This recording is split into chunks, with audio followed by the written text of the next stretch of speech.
Because of the way the physics of sound works, this sound is louder in this room than it is out here, simply because I am not in a room. And we can use that to make music sound really, really cool. Wanna know how? Well, the direct sound, just me hitting this drum, is exactly the same volume, but the reverberant sound in the room adds to the total sound energy present. Out in this field, the sound wave coming off of this snare bounces only off the ground, and the ground is soft and porous, meaning it absorbs a lot of the energy from the sound wave. But in here, that sound bounces off this wall, and this wall, and this ceiling, all of which have a lower absorption coefficient than the ground out here. That's a number between 0 and 1 that reflects, well, how much sound energy is reflected off a given surface. So the absorption coefficient alpha is equal to 1 minus the intensity of the sound reflected off the material divided by the incident sound intensity, or the sound hitting the material. That number is pretty simple to break down. If you have an absorption coefficient of 0.1, that means 10% of the sound energy is absorbed by the surface,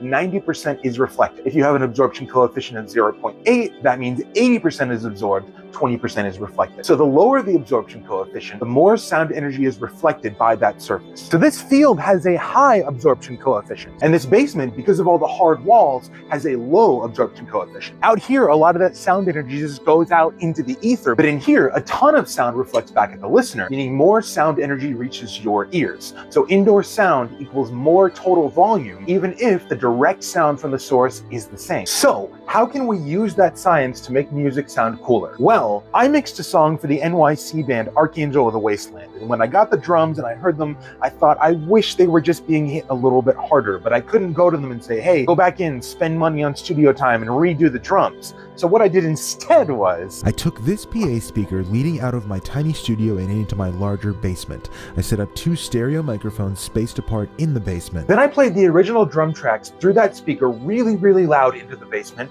and recorded it with those microphones. Then I blended those microphones in with the original drum tracks. Because I had the PA speaker so loud, the sound bounced off of this wall, and this wall, and this wall, and then came back to the mics milliseconds later. That means that to you, it sounds like the drummer was playing really, really loud in that room, hitting the drums hard enough so that all of those reflections come back to you and lengthening the hits to sound bigger, even though the drums are not louder in the mix. This is called a psychoacoustic effect. Let me show you. Here are the original drums. Now here are only the room mics. And here they are together.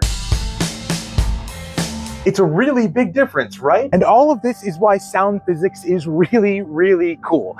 Feel free to check out the song Bottomless Pit by Archangel of the Wasteland. All the sources for this video are on my Patreon if you want to check my work.